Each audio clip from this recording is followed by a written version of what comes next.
Alright everyone, so after numerous requests, I decided, okay, let's go ahead and let's make another video. So, I have a game that was sent in. This player's rated about 1500, he's playing as the black pieces, and so we're gonna go ahead and get back to it. So let's go ahead, okay, e4, e5, knight c3, and Vienna game. This game is not as much as a challenge. I don't think when they play knight c3 it's more slower. Not directly, as challenging as like the Spanish game or something like that. Bishop c5, knight f3, d6. Okay, and so right here, our player has written in notes, and a lot of notes, which I like that, so that's why I picked this game to go with. And so d6 is a book move, they say, but they don't like it because it loses the dark squared bishop, which might not be the best. And okay, yeah, it's not usually a good idea to voluntarily give up your bishops. But in this case, again, as I was saying, it's not really directly so challenging to the black pieces out of the opening. So it's not so bad. And also you do get the open rook here, plus all of your pawns are currently on dark squares for the most part, so that should hinder the dark squared bishop in theory a little bit. Okay, d4, so yeah, just taking, and an interesting idea is actually queen e7, and if takes, that was interesting, I thought, which is a possibility you could go with. Okay, but in the actual game, takes, knight takes, and knight to c6. Okay, so the idea that was mentioned was if they take, that maybe it can get your bishop, and so it can get your bishop active, and maybe I think what we were thinking is maybe the idea of bishop a6 was the idea, maybe, because you can maybe get off the light square bishop, and then there's no bishop pair. In the game, they didn't capture, though. But this was just the idea if they captured. In the actual game, after knight c6, they play knight to f5. Okay, so one thing you can do is if you're brave and you want to give up the bishop, you can take. This is a tough idea, though, as I said, brave, because it's tough mentally to get over the idea of going two bishops versus two knights, I think. And so something like this is a little bit better for the black pieces, and this pawn is a little weak, I think. But it's a tough idea because it's, two knights versus two bishops, and the center's open. And I know the computer likes that, but it's a tough idea, I think, to go with, because you think about those conditions. Okay, queen f6. So yeah, you're limiting as the bishop here, as mentioned, and you're developing the queen, and you're protecting g7. Now, if you're me and you're playing this position, you consider all of these possibilities of developing your queen, taking the knight, and then you do something like, oh, let's just develop out my knight, and then you lose. And that's what happens if you're me and you're playing this position, at least. Okay. Initial game, queen f6. And now you're also adding an attacker here to the knight. So after this move c3, which, okay, now they can get out their extra bishop. But yeah, now you could just take that knight and the pawn. And you'd have two knights against two bishops, but you'd also have the extra pawn. So I would say that's worth it to have two knights versus two bishops. Okay. Bishop d7, bishop d3, knight g to e7. Okay, yeah, and I think that's a pretty natural move to make. Okay, yeah, you're just developing out all of your pieces. You can castle either direction. So I like that. Okay. Takes, and yeah, the game's pretty even. It's still pretty even. Okay. Castle. knight e5, so that's nice for the knight. You're attacking the bishop. And okay, the bishop goes to e2, so yeah, you can go to either e2 or c2. I think if you go to c2, maybe there's more possibilities against h7. But I feel like if you go to e2, at least something I would be considering would be like playing f4 and bishop f3, and then my pawn would be, and then like, you know, having the bishop on a long diagonal, something like that. Because I do something like that. In one variation of the Sicilian, I've done something like that as the white pieces. And so I guess the bishop on e2, and you know, it might lend more, I guess, to the king side, so you know, there's good for both sides. Castle, c4. Okay, so c4, there's some things going on here. So with c4, the advantage for the white pieces is they're going to have more space because, you know, their pawns are farther advanced. But the one downside is frequent. This happens in like the Maraxi bind. Is what will sometimes happen is you'll have to play moves like b3 and f3 sometimes, and then it starts to limit your light squared bishop. And if you're, and you know, one of the pluses for you is your two bishops, well then you're locking in your one bishop, and so some of that advantage goes away. Okay. Bishop a4. Okay, yeah, and like the note says, this is a one-move threat because the bishop really doesn't belong on a4, and they could have just gone b3.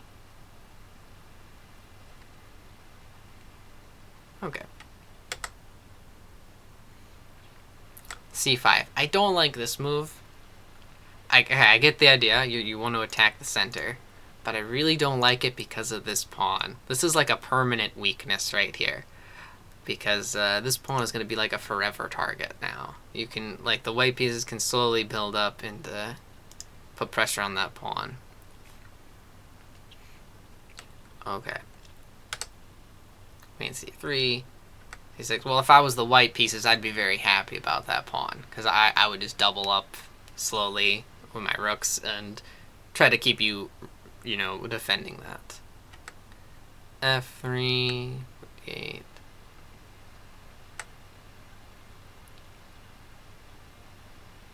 Okay.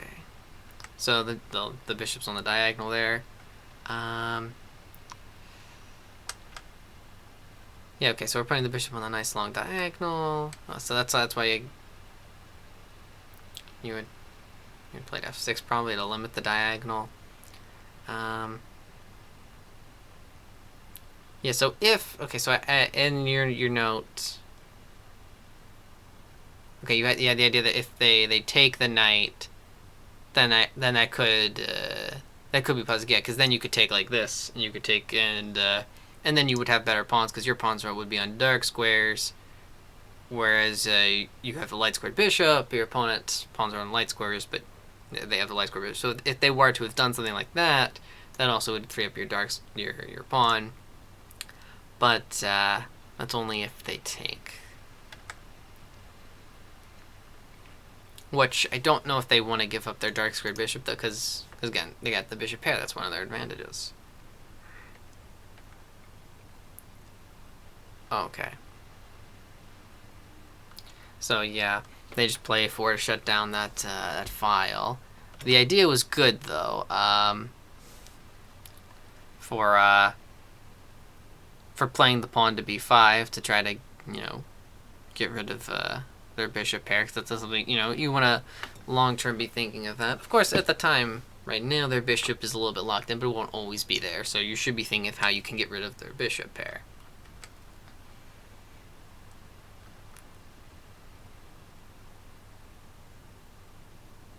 Okay.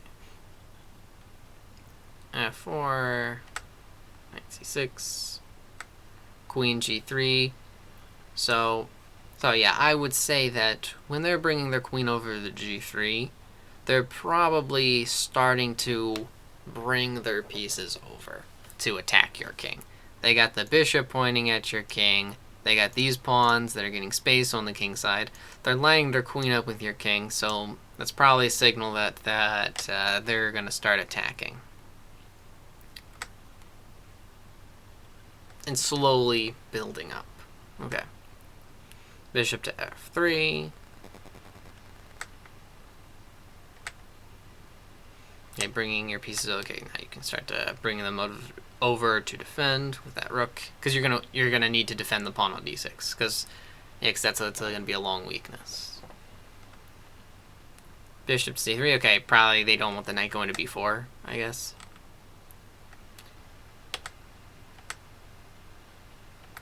Okay, I don't think they should have taken there, because, again, as I've been saying, the two bishops has been, like, their main advantage. So they're straightening out your pawns a little bit, plus giving up their two bishops. That, I think, lowers some of their advantage. Like right here, I think their advantage was greater than after taking. I feel like that kind of loses some of their...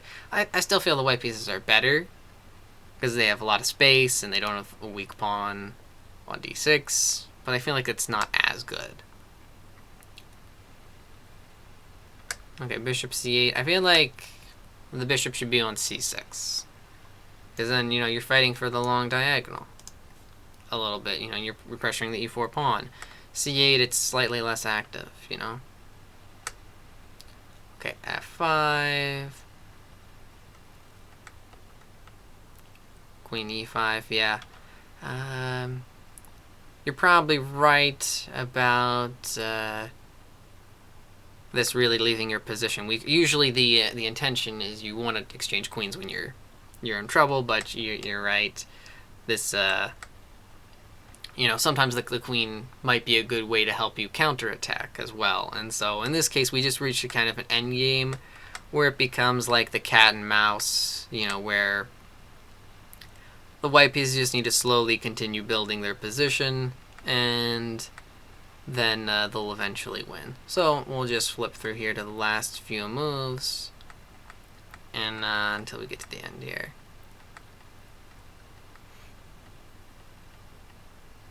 Alright, so yeah. Interesting game. Yeah, so some things to think about are definitely your pawns, and that's one thing you're going to want to look at. I always am a big fan of Jeremy Silman books for recommendations. And they have some good sections on pawns and how to improve them. Like that backwards pawn on d6 becomes a long-term target that can always go back to. They can either tie your pieces up with defending it, or they can make it into just they can also use like that square in front of the pawn by maybe putting a knight on the square in front of the backwards pawn.